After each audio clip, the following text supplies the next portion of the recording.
Where did I put this?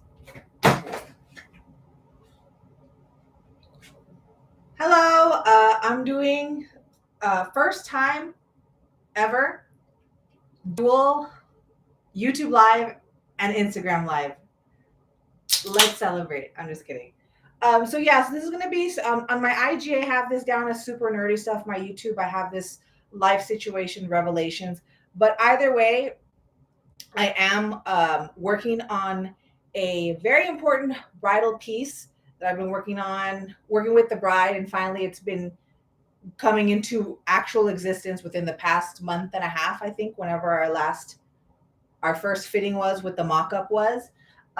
So I have some is word revelations, realizations, situations, um, plus some other things. So unfortunately, right now I'm as pinned in my Instagram. I'm not taking any other orders other than focusing on this bridal order. This wedding gown is going to be so epic, you guys. Just it's going to be so epic. Um, the bride really had a vision. We talked about stuff. We got the sketches. I've shown them on my YouTube live before, talking about the mock-up coming up, doing things and all that. So just to get first really super nerdy shit out of the way, I did a mock-up first using this is the Bible, by the way. One of the there's a couple Bibles. There's like a handheld Bible, a couple of them, but this is the Bible, I think, in my own humble opinion, for anything doing period costume work. Whenever I do something that has to do with corsets, hoop skirts, anything like that, it has patterns in it to do pretty much anything. I refer to this book. I've made, I believe you say panniers from this before. I do have a YouTube tutorial on that, doing it from this book from Nora Waugh. So I copied initially for the mock-up. I copied um, a, I guess you would call it like a lobster bustle, which I was hoping that for the mock-up I could use polyboning and it would behave in the same way that the picture in the book would come out to. And I did also follow the diagram. And when I had the fitting with the bride, it's too small. And I'll even show it to you. It's so small, and it just looked really weird. It's not what I wanted as far as the pictures to go. I don't know. It looks big maybe on camera. Let me turn it to the side. But in person, it's really small and it's really short. I really needed it to be a little bit longer. So this was like a good kind of learning experience working with them. This is why you do mock-ups, because I follow the diagram how long it's supposed to be, and it's still too small for me. Hi. It's still too small for my liking, and it doesn't look how we sketched it out.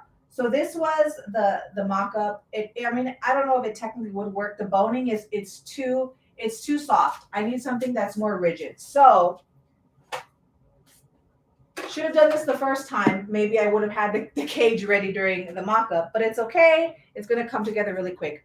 I ordered hoop skirt boning from Farthingales. It's a store in Canada, and they specialize in corset materials, hoop skirt materials. So this is the stuff that I bought. It like right now I dropped it and it made like a weird sound. In fact, it's the first time I've ever used this. I figure it's just like polyboning. It's just a little more hardcore version of polyboning. The ends can cut you. You have to. I went through a couple tools right now, and let me tell you this nerdy shit. I went into my garage and I pulled out everything. I have tin shears.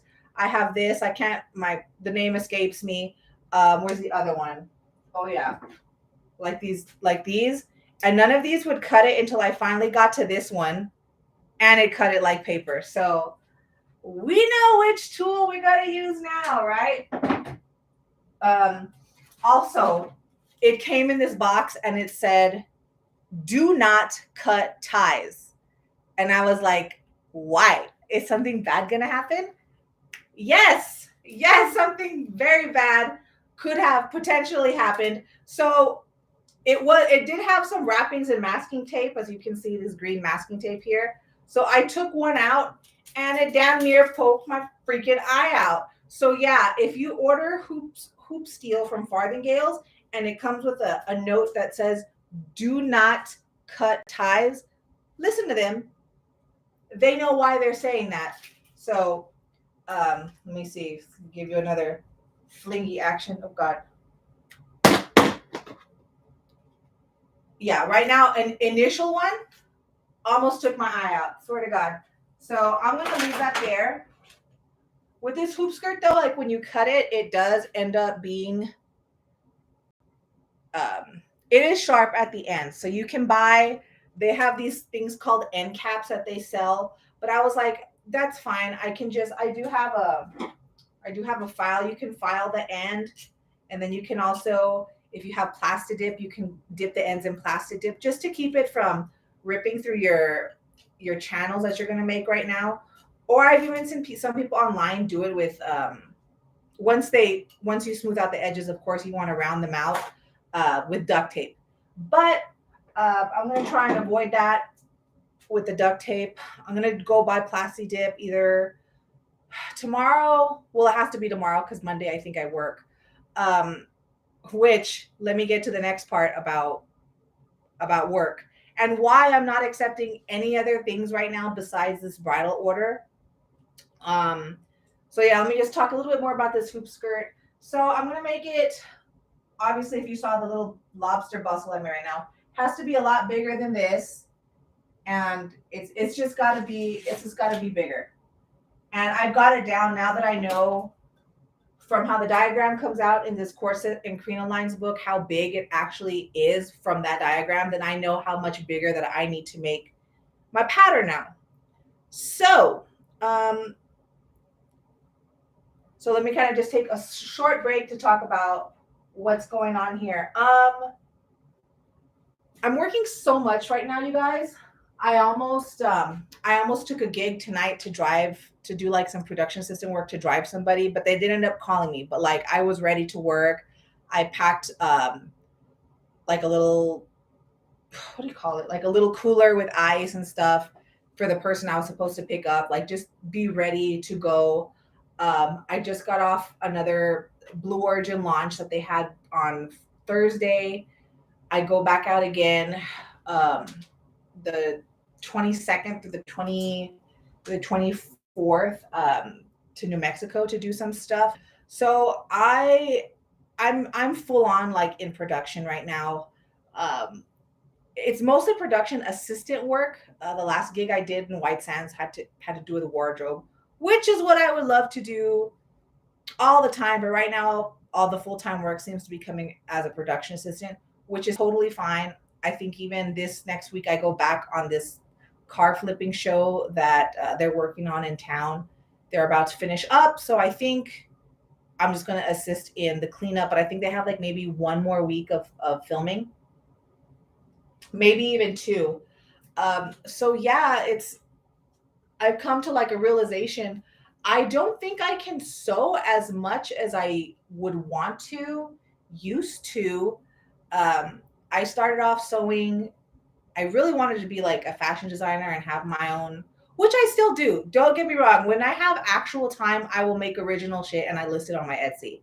So I think in that regard, technically, I'm still doing what I want to do, but it's nowhere near the amount of time I wish I could do it, because now my time is taken up doing film work, assisting, doing things, sewing things for people, being a tailor on set, it's just that's become my life right now. And it's pretty much all consuming, which is why I apologize. I'm turning down everybody right now that's hitting me up for costumes.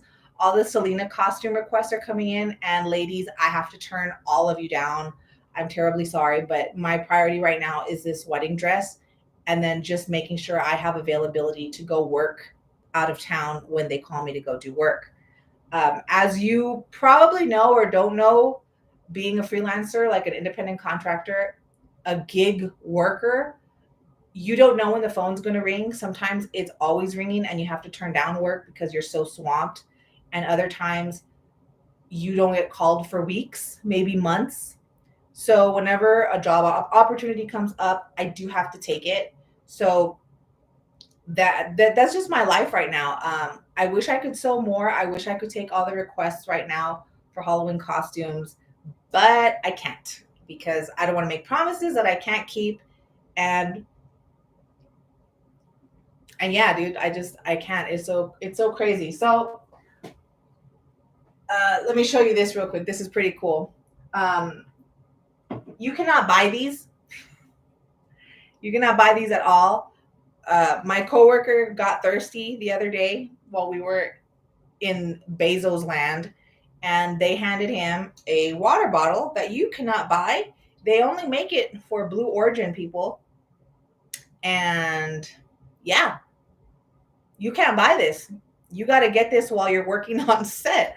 So I have a Blue Origin natural spring water um, water bottle. It's aluminum. What does it say? Recycle, refill, reuse, all that good stuff. So I got that the other day. I also went to, as thrifting adventures go, I went to a thrift store in Van Horn once we were driving home off the job on Friday, and we found this most amazing. Well, really, the amazing thing was the lady that ran it, but she was awesome. She's her own story to begin with. But we went to the Clark Hotel Museum in Van Horn, Texas, and we were just kind of looking around. Everything is still as it was in 1900. Um, I'll see if I can upload some like in the shorts or reels on Instagram or YouTube. Some of the videos I took of inside this old hotel, which is not a museum, but they kind of preserved how it looked back in the day. Incredible. And then to the side of it, she has a little thrift store. My friend made out like a bandit with some old school Barbie stuff from like the 80s and 90s. Um, the lady that worked there, she gave me a whole loom for free. She gave me a loom and like what is this? And I knew what a loom looked like when I saw it. So I said, "Excuse me, is that a loom?" And then she also gave me this frame for needlepoint crewel work and this. So I got this for free. I like using these when I have to like embroider something that's going to be a part of a garment before I like cut out the pattern. Like these frames are really good for that. But I saw that loom and I was like, dude, is that a loom? I'm telling you, for the apocalypse, I joke, my contribution will be, look, I can grow shit in my garden and I can weave baskets and I can make nets. Please don't kill me. I'll be very useful in your tribe once the apocalypse comes. My husband's buying all kinds of things to defend himself. I'm learning how to weave baskets and weave fabric. That's my contribution. That's just what I'm going to do. That's what I've decided on doing. What else? Oh yeah, and then I bought on vacation. I bought this at a look. I like to antique. Okay, it's just it is what it is. I bought this. I don't think this is exactly antique. This is probably like a reproduction, but I was like, this would be super cool in my sewing room. So that's what I'm gonna do. The edges are super sharp. I'm scared to death of handling this thing. This feels worse than my hoop steel, like for reals. Let me put this away. Yeah, so I've just been working a lot in production. What a weird change of